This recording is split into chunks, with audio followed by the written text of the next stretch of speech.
Friends, welcome to Rahul and roses. दोस्तों, आज के टॉपिक पे डिस्कस करने से पहले मैं आपको एक जानकारी देना चाहता हूँ। इस बार का इंडिया में जो रोज कन्वेंशन होने जा रहा है, जो नेशनल रोज कन्वेंशन है हमारे इंडिया का, वो पुणे रोज सोसाइटी में होने जा रहा है, जिसके प्रेसिडेंट हैं श्री गणेश सिरके जी। और उन्होंने ये बीड़ा उठाया है इस बार रोज कन्वेंशन कराने का, जो 23 दिसंबर से 25 दिसंबर तक पुणे में होना है। आप लोग वहाँ के लिए रजिस्ट्रेशन कर सकते हैं, वहाँ पर शो में पार्टिसिपेट कर सकते हैं, अपने फ्लावर को भी आप लगा सकते हैं, गुलाब के फूलों को भी लगा सकते हैं। और जिनके थ्रू आप रजिस्ट्रेशन कर सकते हैं, तनुजा मैडम हैं, जिनका मैं नंबर यहाँ पे शेयर कर रहा हूँ।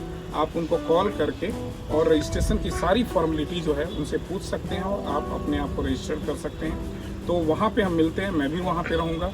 तो 23 दिसंबर से 25 दिसंबर के बीच में हम आपसे पुणे में जरूर मिलना चाहेंगे। तो दोस्तों, आज का जो टॉपिक है वो है कि प्रूनिंग के बाद हमें क्या फीडिंग, पहली फीडिंग हमें क्या देनी चाहिए, उस पर हम डिस्कस करेंगे। लेकिन कुछ डिस्कशन, थोड़ा हम बातचीत करें पिछले वीडियो के बारे में। और मैं हमेशा ये कोशिश करता हूँ कि मैं सारे टॉपिक को, सारे पॉइंट्स को लेकर हर वीडियो में आपको बता दूँ। लेकिन कई बार कई चीज़ें छूट जाती हैं, माफ़ी चाहता हूँ। मैं कोशिश करता हूँ सारी चीज़ें कवर करने की, लेकिन कई बार कुछ पॉइंट छूट जाते हैं। मैं यहाँ पे बताना चाहता हूँ कि जब आप प्रूनिंग करें तो प्रूनिंग के बाद आप इतना ज़रूर ध्यान रखें। तो मैं बताया था कि आपको आर्टिफिशियल डोरमेंसी में एक टाइम पानी देना, वो भी थोड़ा देना है। लेकिन प्रूनिंग करने के बाद आपको पानी जो है भरपूर मात्रा में देनी है, सुबह और शाम, रूट जोन में और प्लांट्स के ऊपर हमेशा मॉइस्चर मेंटेन करके रखना है। अगर आप मॉइस्चर मेंटेन करके नहीं रखेंगे तो ब्लाइंड सूट आने का खतरा 100% रहेगा। तो इसलिए मॉइस्चर आप मेंटेन करें, सुबह और शाम दोनों टाइम प्लांट के रूट में पानी दें और उसके ऊपर सावरिंग जरूर करें। और समय से प्रूनिंग जरूर करें, ठंड आने का वेट नहीं करें, क्योंकि प्रूनिंग करने के बाद प्लांट को उगने के लिए थोड़ी गर्मी की आवश्यकता होती है। तो ये जरूरी है कि थोड़ी गर्मी रहती है, सुबह और शाम ठंड रहे और दिन में गर्मी रहे,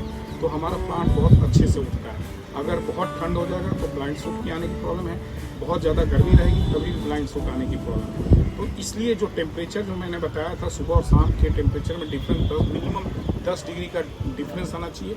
वो देखते हुए आप प्रूनिंग कर लें। और प्रूनिंग करने के बाद मॉइस्चर मेंटेन करना ना भूलें, मॉइस्चर जरूर मेंटेन करें। और प्रूनिंग करते समय हमेशा ध्यान रखें, आपको मैंने बताया था कि एक ही साइज के स्टेम लेने, बहुत पतले ब्रांच आपको अपने प्लांट के ऊपर नहीं रखने, वो हटा देने हैं। इसमें आपको थोड़ी भी दया दृष्टि नहीं करनी है कि ये छोटा ब्रांच है या इसके ऊपर बहुत अच्छा एक अच्छा सूट निकला हुआ है तो इसको कैसे कट करें, इसमें दया दृष्टि नहीं करनी है। गुलाब बहुत स्मार्ट पौधा है, आप काटेंगे, उसके बाद अगर ऊपर ढंग से आप अच्छे से सेवा करेंगे तो बहुत अच्छे सूट्स निकलेंगे। दोस्तों, मैं कोशिश ये करता हूँ कि प्लांट को बहुत ईजी वे में उगाऊँ मैं, और मेरे पास इतना टाइम भी नहीं होता है। मैं, जैसा कि मैं आपको कई बार बताया हूँ कि सुबह 8 बजे निकलना, रात को 10 बजे लौटना।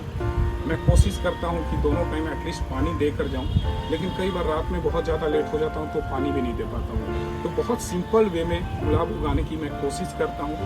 और बहुत ज़्यादा मैं ये नहीं कि pH मेंटेन करने के लिए सल्फ्यूरिक एसिड डालूँ और पता नहीं क्या क्या बहुत सारी चीज़ें जो मेरे को सुनने को मिलती हैं कि लोग करते हैं, वो मेरे को लगता है कि वो प्लांट के साथ, हमारे गुलाब के साथ वो टॉर्चर है। इवन जो हम केमिकल फीडिंग देते हैं वो भी एक तरह का टॉर्चर है, क्योंकि नेचर के अगेंस्ट जाके हम उसको बहुत तेज़ी से बढ़ाने की कोशिश करते हैं, बहुत ज़्यादा फीडिंग करने की कोशिश करते हैं। मेरे हिसाब से वो भी नहीं होनी चाहिए। तो मैं जो फीडिंग देता हूँ उतना ही फीडिंग मैं आपको सजेस्ट करता हूँ जितना कि प्लांट हमारा सस्टेन कर सके। वही केमिकल फीडिंग आपको सजेस्ट करता हूँ जो प्लांट हमारा सस्टेन कर सके, बर्दाश्त कर सके, या अगर उसके रूट जोन में जा भी रहा है तो 1 या 2 दिन तक उसके अंदर रहे और बाकी वो फ्लश आउट हो जाया करे। तो प्लांट के साथ हमें बहुत एक्सपेरिमेंट नहीं करना चाहिए, प्लांट को बहुत टॉर्चर नहीं करना चाहिए। एक नेचुरल बहुत कोमल प्लांट होता है, बहुत कोमल होता है। मैं इसके साथ इमोशनली जुड़ जाता हूँ अपने प्लांट के साथ। मैं बोलता हूँ अपने आप को कनेक्ट करो प्लांट को, और जब आप कनेक्ट कर लोगे, इमोशनली प्लांट को जुड़ जाओगे, तो कब कितना पानी देना है, कितनी फीडिंग देनी है, आपको अपने आप समझ में आता रहेगा और आप अपने प्लांट की सेवा करते रहेंगे। तो मैं एक ही चीज़ कहना चाहता हूँ, प्लांट के साथ बहुत एक्सपेरिमेंट आपको करने की ज़रूरत नहीं है और नेचर के अगेंस्ट जाके हमें कुछ नहीं करना चाहिए। और धीरे धीरे मैं आपको बताऊँगा कि बहुत इजी वे में अच्छा गुलाब हम कैसे उगा सकते हैं। दोस्तों, प्लांट के प्रूनिंग के बाद मैं अपने गुलाब की प्रूनिंग कर चुका हूँ मैं, और सूट्स निकलने भी शुरू हो गए हैं। डे बाय डे मैं आपको अपडेट भी करता रहूँगा इनके साथ। प्लांट की प्रूनिंग करने के बाद जो पहले मैंने बताया था 12-61 की फीडिंग करनी है, उसके बाद 1 हफ्ते के अंदर आपको प्रूनिंग कर लेनी है। क्योंकि मैं बताया था कि हमारा प्लांट आर्टिफिशियल डोरमेंसी में होता है, तो उसके रूट को एक्टिवेट करने के लिए हमें फास्फोरस की ज़रूरत होती है। तो इसलिए 12-61 हमने फीडिंग दी थी। इसके अंदर NPK होता है 12-61, उसकी फीडिंग हमने दी थी। NPK कहीं भी मिल जाता है, और मैं ये भी बताया था कि एरीज या वर्तमान का लें तो बहुत फ़ायदा होगा।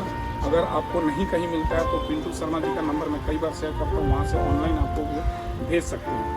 प्लांट की प्रूनिंग करने के बाद 1 हफ्ते के अंदर आपको क्या फीडिंग देनी है, वो फीडिंग देनी है 0-52-34, 0-52-34 ये NPK है। इसमें नाइट्रोजन हमारा 0 है, 52 हमारा फॉस्फोरस है, और 34 जो है हमारा इसमें पोटास है। तो ये 34 यानी नाइट्रोजन की मात्रा हमने 0 कर दी है। फॉस्फोरस पे हम काम करें, और चूंकि 34 इसमें पोटास है, तो हमारा प्लांट का जो आपको सबको पता है कि प्लांट के अंदर एक नेचुरल हार्मोन्स होता है, वो हार्मोन्स को एक्टिवेट करना होता है। तो जब आप रूट जोन को एक्टिवेट कर रहे हैं और पोटास को एक्टिवेट कर रहे हैं, तो हमारा प्लांट जो है वो एक्टिवेट होता है फ्लावरिंग की तरफ। तो इसलिए 0-52-34 आप प्रूनिंग के बाद आप एक बार जरूर फीडिंग करें, और उसके बाद आपको क्या फीडिंग करनी है वो मैं बताऊंगा। 0-52-34 के साथ आप 2 ग्राम, अगर प्लांट का साइज बड़ा है, ये 1 साल से ऊपर का प्लांट है, तो आप 2 ग्राम पर लीटर के हिसाब से उसमें 1 ग्राम ताकत मिलाकर आप फीडिंग करें। और तो ताकत के बारे में आपको बताना चाहूँगा। ताकत मैं बार बार बोलता हूँ क्योंकि इसके अंदर बहुत सारी ऐसी चीज़ें हैं, ऐसे न्यूट्रिएंट्स हैं जो प्लांट के लिए बहुत हेल्पफुल है।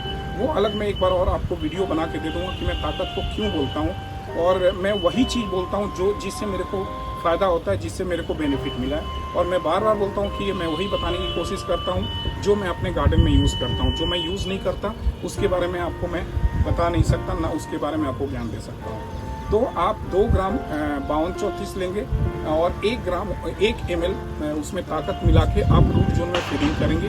एक बार आपको फीडिंग करनी है प्रूनिंग के 1 हफ्ते के अंदर। इसके अलावा आपको इसके ऊपर, प्लांट के ऊपर जर्मन टेक हो या एक्सोडस हो, इसको जरूर आपको प्लांट के ऊपर स्प्रे करना है। क्योंकि जैसे ही नए सूट्स निकलते हैं तो उसमें थ्रिप्स बहुत अटैक करते हैं। थ्रिप्स क्यों अटैक करते हैं नए सूट्स पे, ये भी आपको अगले वीडियो में बताऊंगा।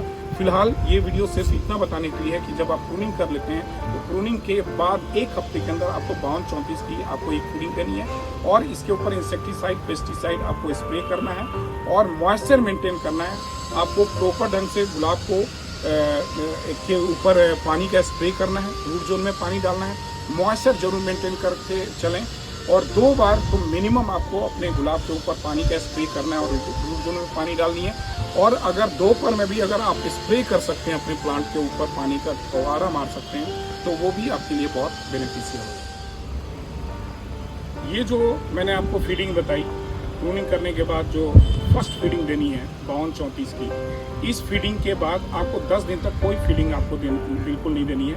10 दिन के बाद आपको मेन फीडिंग स्टार्ट करना है। वो मैं आपको अगले वीडियो में डिटेल में बताऊंगा किस तरह से और क्या फीडिंग आपको करनी है। इस 10 दिनों के अंदर, इन 10 दिनों के अंदर आपको प्लांट के ऊपर वाटरिंग, सावरिंग प्रॉपर होते रहनी चाहिए, और उसमें नमी बिल्कुल बनाए रखनी चाहिए, ताकि जो बर्ड आइज़ हैं, जो आँखें हैं गुलाब की, वो प्रॉपर खुल सकें, अच्छे से डेवलप कर सकें। अगर मॉइस्चर कम रहेगा तो उसमें ब्लाइंड सूट आने की प्रॉब्लम आएगी, और जो नए बर्ड्स हैं, जो नई आँखें गुलाब की हैं जो निकलने वाली हैं, वो ड्राई भी हो सकती हैं, सूख सकती हैं। तो मॉइस्चर मेंटेन रखिए, ये बहुत इंपॉर्टेंट है, फीडिंग से भी ज़्यादा इंपॉर्टेंट है। तो इस चीज़ का आप ध्यान रखें। अगले वीडियो का इंतजार करें, तब तक स्वस्थ रहें, सुखी रहें, एंड कीप ब्लेसिंग्स।